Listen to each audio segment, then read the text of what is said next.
people are always like, how are you estimating costs? You're not going out to before you go out to the property, because which is what I do and what I recommend you do. Estimate costs before you go out, so that when you go out to the property, you're more looking to confirm things. You're not starting from scratch with your renovation estimate.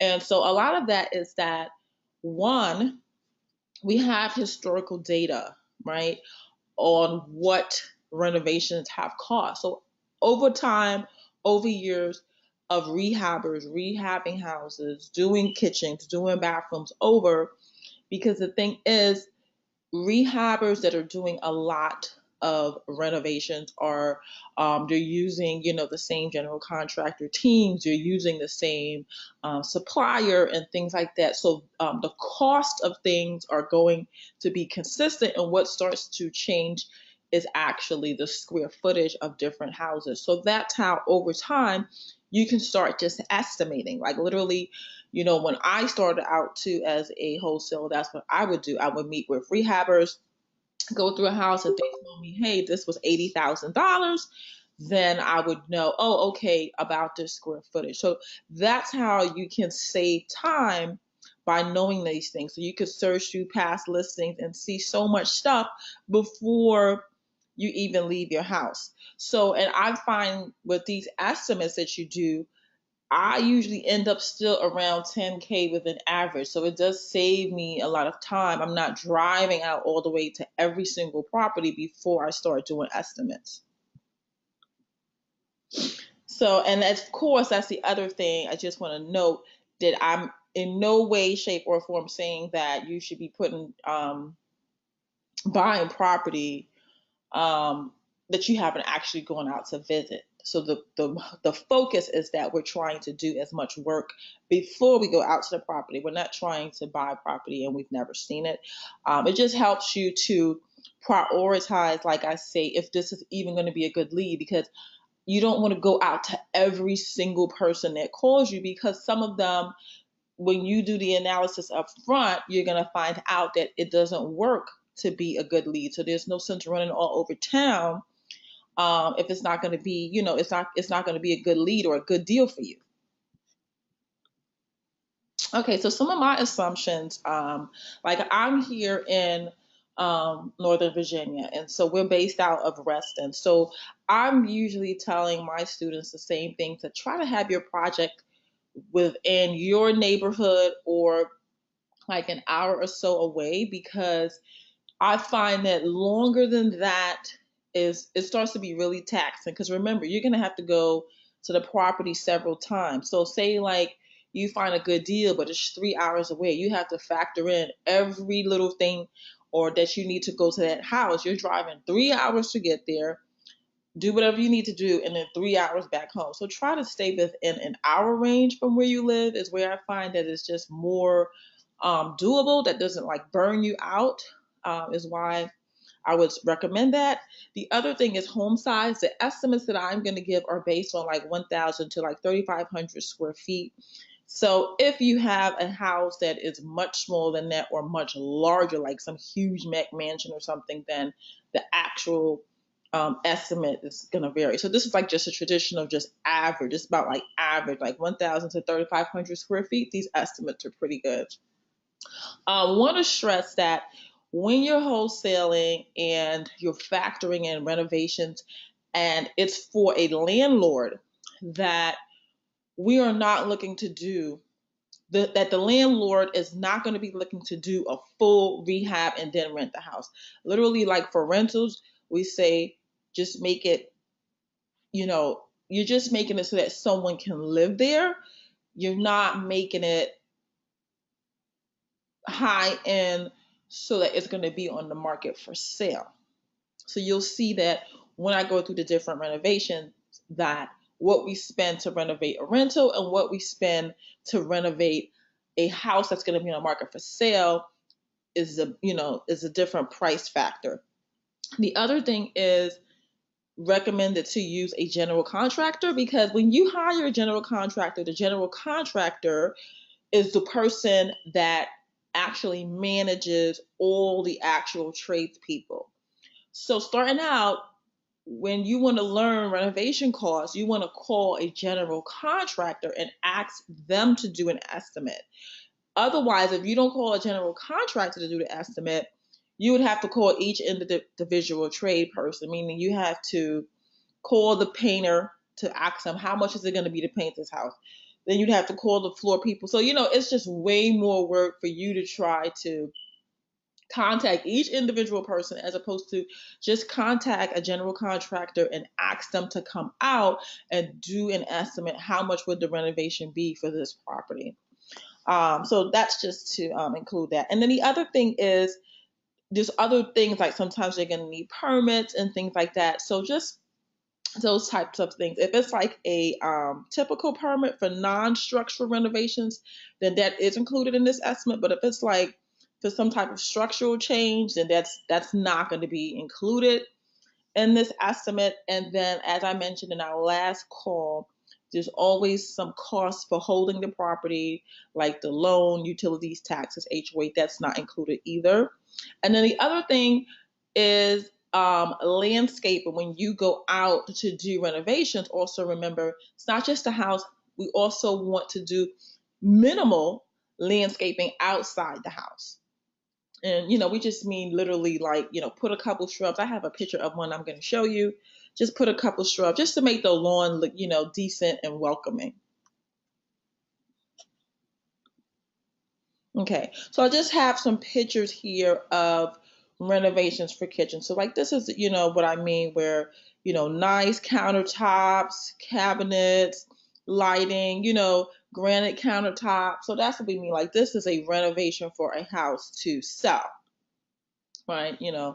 Stainless steel appliances, you know, nice backsplash. These types of things are, what we want to put in a renovated property. Even here, you could see, it's a simple bathroom, but you just do little things that are not a lot of money to just to bring it up a notch. And really, one of the key things I will tell you is, also when you're estimating repairs is when you go out to Zillow, look at the properties that are in that surrounding area to the property that you're thinking of putting under contract or wholesaling. What is common? Like, is it common, like, for them to have an upgraded kitchen? Does the bathroom have granite? Like, it will give you an idea of the type of renovation that needs to be done for your property. Okay, so like this is what I mean. Like if you see they have hardwood in their bedrooms consistently, then hardwood needs to be estimated in the renovations because people in that neighborhood have a demand for hardwood. So just things like that. If you see that they're using carpet, you know that, hey, carpet is you can put carpet in and things like that. So this is what I mean with the landscape, and just typical, like this is just something that would cost like for a couple $100. It's just to put in some shrubs, a new mulch bed, just to make it, so it doesn't, look crazy. Like sometimes people, I've gone to houses, they've completely remodeled the house. When I pull up to the front, the lawn is a mess. So you just want something, like I said, just minimal, but it's welcoming and looks nice and neat. Okay, so for rental grade, so we have 4 levels of renovation that I'm going to cover. So for rental grade, this is if you're going to wholesale something and the owner is planning on keeping this as a rental, basically all they need to do is go in and fix things that are broken in the house, okay? The other thing is just to paint, put in new paint, carpet, really, really minor repairs. We would get like white appliances. Like we wouldn't go out and get like stainless steel to put in a rental apartment. So for those, they average about $15 per square feet is what you can estimate. Okay. All right. Then you go to a simple rehab. Now, simple rehab is You're replacing all the fixtures in the existing house, like the light fixtures and things like that. You're going to put in a new kitchen, bathrooms. You're going to paint the entire house. You're going to put in new flooring, and you're going to switch out like the switches and the plates and things for the fixtures. Nothing to me looks worse than when people will go and paint an entire room. They leave the old fixtures. It's not, it doesn't look as nice. And fixtures are literally like a couple dollars, literally. So you want to put in like interior paint. And this is where I'm saying if this is your simple rehab, you can put in entry grade carpet or hardwoods and things like that.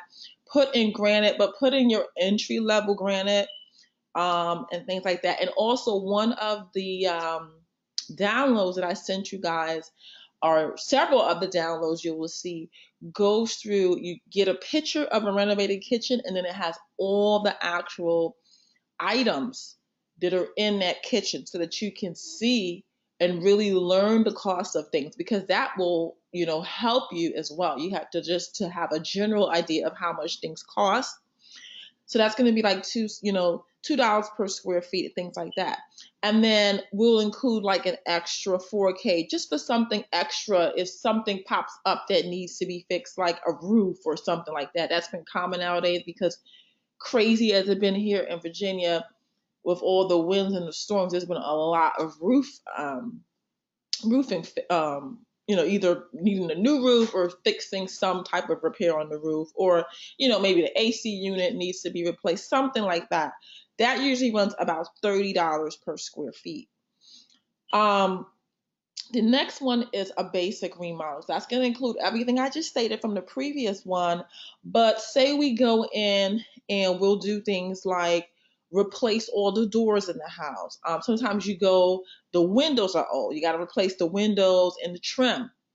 The other one is sometimes you watch on HGTV when Joanna Gaines and them, they go in, sometimes they knock out a wall, they make a room bigger, more space, because nowadays people do want that. They want more open concept living.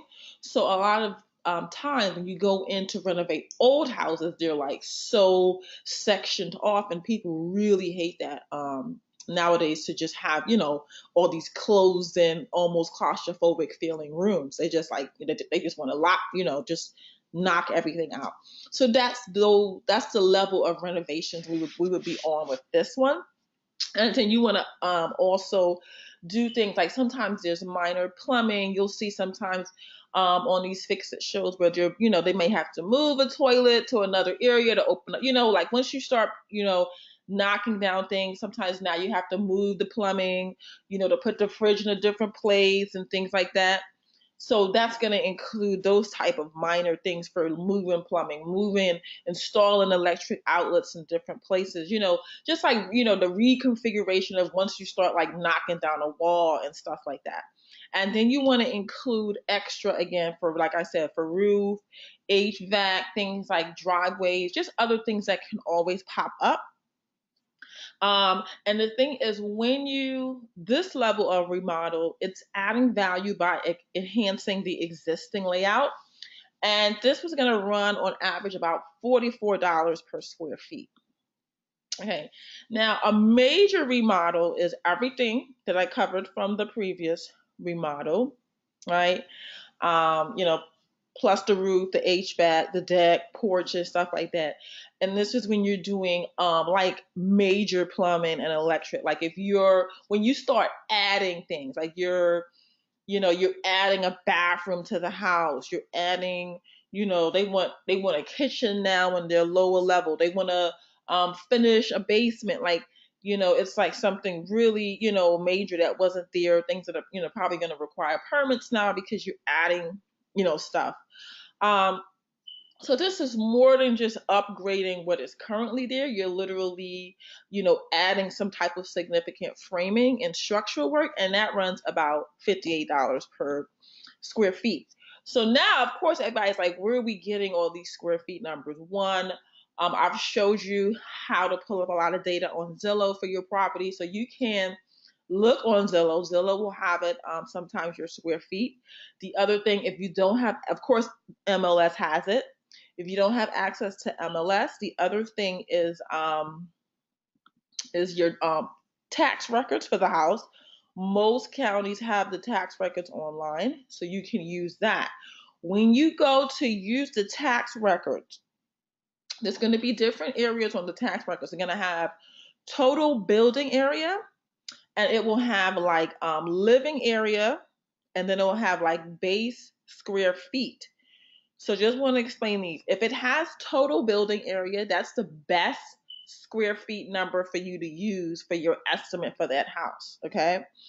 Living area is, if you're using a living area, sometimes what happens when you look at the tax record, then there's other rooms that are listed that have square feet. You have to add all of them together to get the total building area. And then another one you may see is base square feet. And this is like in the basement. They're saying like maybe it's telling you how big the basement is. Okay. So ultimately, you're just trying to compute the highest logical number of finished square feet that is given in the tax record. And then that's where, you can use this number. Okay. Okay, so the square feet number in the tax record may not be the most accurate or the actual measurement. However, it is consistent enough to be useful and is the basis for our estimates. Like I said, we're just doing estimates. So sometimes, it may not be the exact square feet, but it's going to be pretty close. The tax records in MLS, that comes directly from the local county or the jurisdiction. And those are going to be more accurate because it's literally pulling from the county record. So that's why I'm saying if you don't have MLS access, then just go to the county records for the town the property is listed, because that's where MLS is pulling the data from as well, the county records. Okay. The other thing is, of course, with Google now, there's like so much. Oh goodness, somebody's calling me. There's so much data on Google. I mean, you can go on Google and do like aerial views. You can see if the people have a patio, a deck. So of course you can use that and look at, what is going on with the property and things like that, because I use that a lot before I go out to properties to see, where the property is located, is, the backyard level, like, just so many, it's literally like driving up to the property because, I mean, depending on, unless you're like way out in the country or something, like the Google view is just really really excellent. So usually I will pull up a property on my Google view before I go to visit it anyway, because it's just, it just gives me a heads up of where I'm going, what I'm expecting, and things like that. Okay, so that's that.